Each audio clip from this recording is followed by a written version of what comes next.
एक ऐसी जगह जहाँ नीचे खाई है तो ऊपर सैकड़ों फीट ऊंचाई वाली पहाड़, जहाँ से एक झरना भी बह रही है।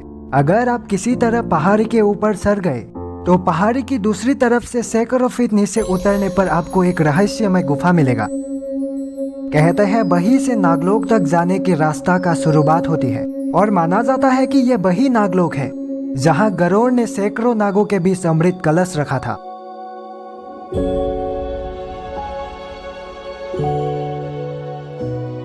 वैसे सुनने में तो काल्पनिक सा लगता है, लेकिन ये काल्पनिक सा जगह कहीं और नहीं, हमारे देश में ही छत्तीसगढ़ के जशपुर जिले में मौजूद है। ये वो जगह है जहां सांपों की सबसे जहरीली प्रजातियां पाई जाती है, इसलिए किसी ने भी वहां पर जाने की हिम्मत नहीं की। यहाँ कोई नहीं गया, इसलिए बिना किसी प्रमाण के आज भी वो मान्यताएं मजबूत है कि वो गुफा जो विशालकाय सांपों का घर है, वो मान्यता जो नागलोक की मौजूदगी को दर्शाता है।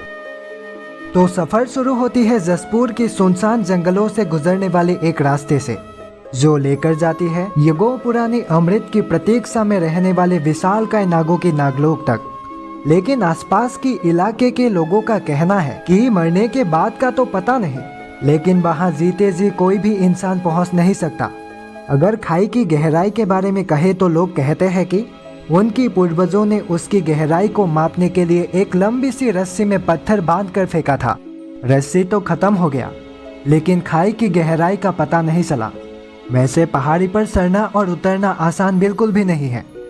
वहाँ ना ही बैठने के लिए कोई जगह है और ना ही पकड़ने के लिए कुछ है जिसके सहारे पर सुरक्षित रह सके।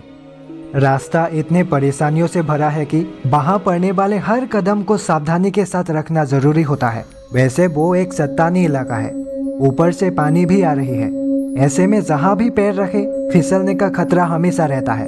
फिर भी रास्ता तो सिर्फ वही है, बिना वाटरफॉल वाली पहाड़ को पार किए नागलोक वाली गुफा तक नहीं पहुंचा जा सकता। पहाड़ी की दूसरी तरफ सैकड़ों फीट नीचे उतरने के बाद एक रहस्यमय गुफा मिलता है।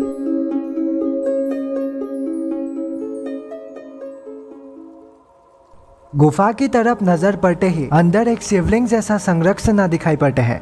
इसके बाद गुफा के अंदर का कुछ हिस्सा ऐसी भी है जहां चल कर नहीं जाया जा सकता, रेंगना पड़ता है।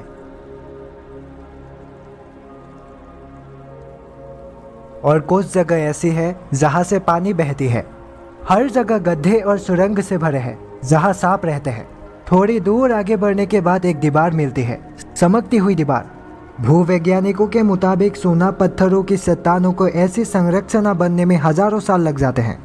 गुफा में विशालकाय सांप होना हो, लेकिन सोना पत्थरों की चट्टानों से वहां कुछ ऐसी संरचनाएं बनी हुई है जो दिखने में सैकड़ों सांप एक साथ आपस में जुड़े होने जैसा लगता है।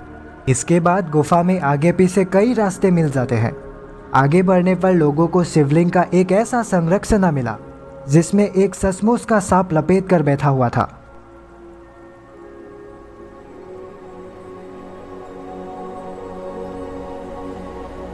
इसी तरह आगे बढ़ते बढ़ते गुफा में एक ऐसा कोना मिल जाता है जिसके बारे में लोग बताते हैं कि गरुड़ ने स्वर्ग से अमृत कलश लाकर वहीं पर रखा था, लेकिन सांपों के हाथ लगने से पहले ही अमृत कलश को इंद्रदेव लेकर चले गए थे। अमृत को ले जाने के बाद भी सांपों को लगा जिस जगह पर अमृत रखा था वहाँ अमृत का गुण जरूर दिखेगा, इसलिए वहाँ पर ज्यादातर सांपों ने अपना अपना एक रूप छोड़ दिया। इसलिए गुफा का वो कोना बाकी जगहों से अलग है।